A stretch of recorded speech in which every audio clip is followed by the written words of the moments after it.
ఒక దెబ్బ, ఒక తూట, ఒక తిరుగుబాటు.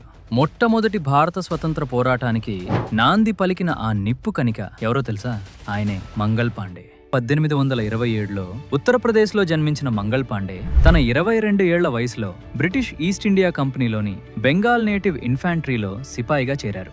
బారక్పూర్లోని 34వ బెంగాల్ నేటివ్ ఇన్ఫాంట్రీలో ఉన్నప్పుడు బ్రిటిష్ వారు కొత్త ఎన్ఫీల్డ్ రైఫిల్స్ ను పరిచయం చేశారు. ఆ రైఫిల్స్ లో వాడే తూటాల మీద ఆవు మరియు పంది కొవ్వు పూస్తున్నారనే వార్త వచ్చింది. అది తన మత విశ్వాసాలకి విరుద్ధమని తెలుసుకుని మంగల్ పాండే తన దేశం మరియు ధర్మం కోసం బ్రిటిష్ వాళ్ల మీద ఎదురు తిరిగారు. మార్చి 29, 1857లో తన పై ఆఫీసర్ అయిన అడ్జుటెంట్ బాగ్ పైన తుపాకీ ఎక్కుపెట్టిన మంగల్ పాండే మారో ఫిరంగీకో అనే స్లోగన్తో హీరో ఆఫ్ ద రెబెలియన్ గా మారారు. 1857లో సిపాయిల తిరుగుబాటుగా ప్రసిద్ధిగాంచిన మొదటి భారత స్వతంత్ర సంగ్రామానికి నాంది పలికారు. మంగల్ పాండే రెబెలియన్ పిలుపుతో మీరట్ నుంచి ఢిల్లీ వరకు సిపాయిలు బ్రిటిష్ కి ఎదురుగా నిలబడ్డారు. దీనితో భారత్ లో British East India Company rule దిగిపోవాల్సి వచ్చింది. తర్వాత భారత్ నేరుగా బ్రిటిష్ క్రౌన్ కంట్రోల్లోకి వెళ్ళింది. ఈ సిపాయిల తిరుగుబాటుకు భయపడిన బ్రిటిష్ వారు మంగల్ పాండేని అరెస్ట్ చేసి ఏప్రిల్ 8, 1857లో మరణశిక్ష విధించారు. భారత స్వాతంత్ర పోరాటంలో ప్రాణాలు వదిలిన మొదటి వీరుడుగా